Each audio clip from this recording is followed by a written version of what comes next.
tumbuh besar di tengah-tengah suku Jurhum. Ismail alaihissalam bukan orang Arab, karena beliau dari Ibrahim alaihissalam orang asli suku Babilonia dari Irak. Ismail berbaur sampai besar dan menikah dengan anak kepala suku Jurhum.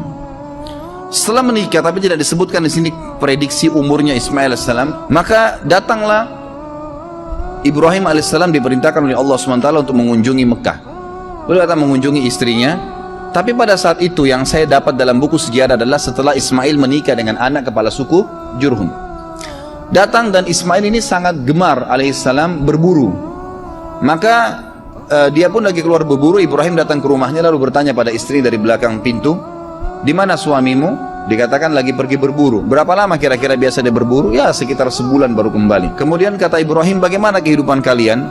Istrinya mengeluh, "Hidup kami susah, hidup kami nggak enak, hidup kami gini." Tidak pernah lisannya mengatakan alhamdulillah, tidak pernah ada pujian Allah. Maka kata Ibrahim, "Kalau suamimu kembali, titip pesan bahwasanya ada seseorang yang bernama Ibrahim mencari dia, dan suruh dia mengganti tiang pintu rumahnya." Pulanglah Ibrahim alaihissalam setelah ketemu Hajar beberapa hari, lalu kembali lagi ke Palestina. Ismail alaihissalam kembali, lalu kemudian Ismail pulang ke rumahnya, tanya istrinya, "Siapa yang datang?" "Oh, ada tamu namanya Ibrahim." "Apa yang dia bilang?" Dia tanya masalah-masalah kita di sini, lalu saya menyampaikan keluhan-keluhan kita semuanya, keadaan kita di sini. "Lalu apa pesan dia?" Dia katakan, "Gantilah tiang pintu rumahmu." Kata Ismail, "Itu ayah saya Ibrahim, dia seorang nabi dan dia memerintahkan saya untuk menceraikanmu, maka saya akan antar ke rumahmu." Diceraikanlah istrinya yang pertama. Beberapa bulan setelah itu datang Ibrahim alaihissalam kedua kali, ternyata Ismail lagi berburu lagi. Kemudian dia datang, ternyata Ismail sudah menikah dengan anak suku Jurhum yang lain. Lalu Ibrahim bertanya, "Bagaimana kabar kamu, di mana Ismail?" Dia bilang, "Suami saya lagi berburu." "Bagaimana kehidupan kalian?" Istri yang kedua ini semuanya pujian kepada Allah. "Alhamdulillah hidup kami cukup, alhamdulillah kami bahagia, alhamdulillah begini." Selalu muji Allah. Maka kata Ibrahim alaihissalam, "Kalau suami kau kembali, katakan ada tamunya datang bernama Ibrahim, dan sampaikan agar dia mempertahankan tiang pintu rumahnya." Tentu pada saat Ismail pulang ke rumahnya dulu, dia belum ke rumah ibunya, lalu dia tanya istrinya, "Siapa yang datang?" Dia katakan ada satu orang nama Ibrahim. "Apa pesannya?" "Dia suruh pertahankan tiang pintu rumahmu." Kata Ismail, "Itu ayah saya Ibrahim, dia seorang nabi dan dia menyuruh saya mempertahankan rumah tangga denganmu." Ringkas cerita, Ismail ketemulah dengan Ibrahim alaihissalam. Ada perintah Allah azza wa jalla yang diperintahkan kepada Ibrahim alaihissalam. Baru berapa hari saja ketemu dengan anaknya Ismail, perintah yang luar biasa pada saat itu adalah disuruh Ibrahim menyembelih anaknya Ismail.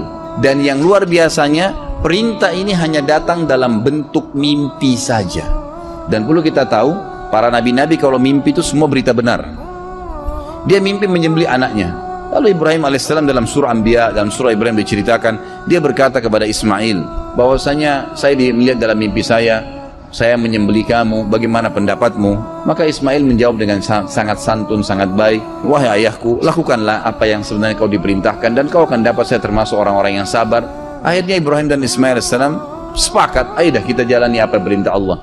Dua-duanya pergi sampai ke wilayah Mina. Pada saat itu datanglah Ismail dan Ibrahim AS di 3 titik di dekat gunung Mina yang sudah diperintahkan oleh Allah dalam mimpi untuk disembelih anaknya Ismail. Dia melihat syaitan datang mencoba mengganggunya, lalu Ibrahim AS melempari 7 kerikil kecil ke arah syaitan tersebut sambil membaca Bismillah Allahu Akbar. Di titik 1 syaitannya pergi, di titik 2 kemudian dia datang lagi, dilempar lagi, titik 3 juga begitu. Akhirnya setelah 3 kali dilempar tidak datang lagi syaitannya. Kemudian sampai di tempat sembelihan, kata Allah Subhanahu wa taala, "Falamma tallahu lil jabin." Pada saat Ibrahim sudah meletakkan leher anaknya, pedangnya sudah diangkat dan sudah diayunkan, Ismail sudah pasrah, Ibrahim alaihissalam sudah pasrah, jadi tidak setengah-setengah. Dan ini kita perlu juga ambil pelajaran di sini, ikhwah-akhwat sekalian. Cobaan Allah SWT itu kadang-kadang diuji iman kita sampai titik terakhir. Pada saat sudah betul-betul pasrah, diangkat pedang, dia sudah akan sembelih, ditahan pedangnya oleh Jibril alaihissalam, lalu kemudian digantikan dengan sembelihan yang agung, maksudnya seekor domba yang besar. Lalu Allah mengatakan, "Ya Ibrahim, qad saddaqtar ru'ya." Hai Ibrahim, kau sudah percaya mimpi yang telah kami kasih, maka kami akan gantikan kamu dengan sembelihan tadi. Digantilah sembelihan tersebut. Lalu kemudian Ibrahim dan Ismail AS diperintahkan oleh Allah setelah itu membangun Ka'bah. Maka Ibrahim dan Ismail pun membangun Ka'bah di pondasi yang sudah ada dibangun oleh Adam dan Syith alaihimussalam semuanya. Kemudian pada saat selesai bangun Ka'bah, kata Ibrahim AS kepada Ismail AS, "Coba carikan saya batu yang kuat agar bisa bangunan ini kuat pondasinya." Karena memang bangunan ini tadinya didirikan dari tanah liat yang dibasahkan lalu dikeringkan lalu kemudian disusun, jadi mudah runtuh. Maka Ismail pun alaihissalam keliling di sekitar padang pasir situ mencari. Dan lama kemudian dia bawa datang Hajar Aswad. Hajar Aswad ini tadinya warna putih terang, tapi karena dosanya anak Adam jadi menjadi hitam. Diturunkanlah, kemudian Nabi Ismail AS membawa dengan bentuk warna hitam. Kata Ibrahim, dari mana kau dapatkan? Dia bilang, dari Allah turunkan kepada saya. Lalu dinaikkanlah batu tersebut, ditaruh di posisi sekarang Hajar Aswad.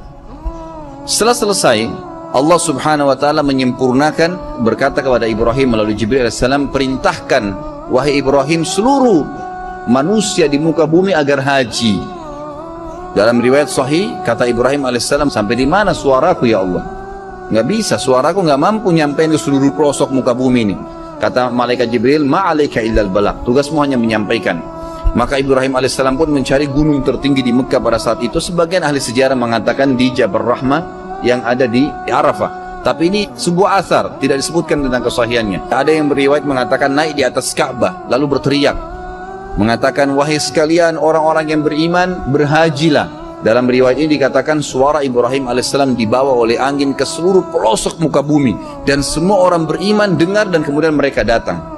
Bahkan Allah SWT menceritakan datang orang-orang tersebut sampai dhamir. Pakai dhamir itu artinya unta-unta yang kurus karena jauhnya mereka jalan. Datanglah mereka dalam ibadah haji. Lalu rangkaian semua tadi yang dilakukan Ibrahim AS dengan keluarganya menjadi rangkaian ibadah haji.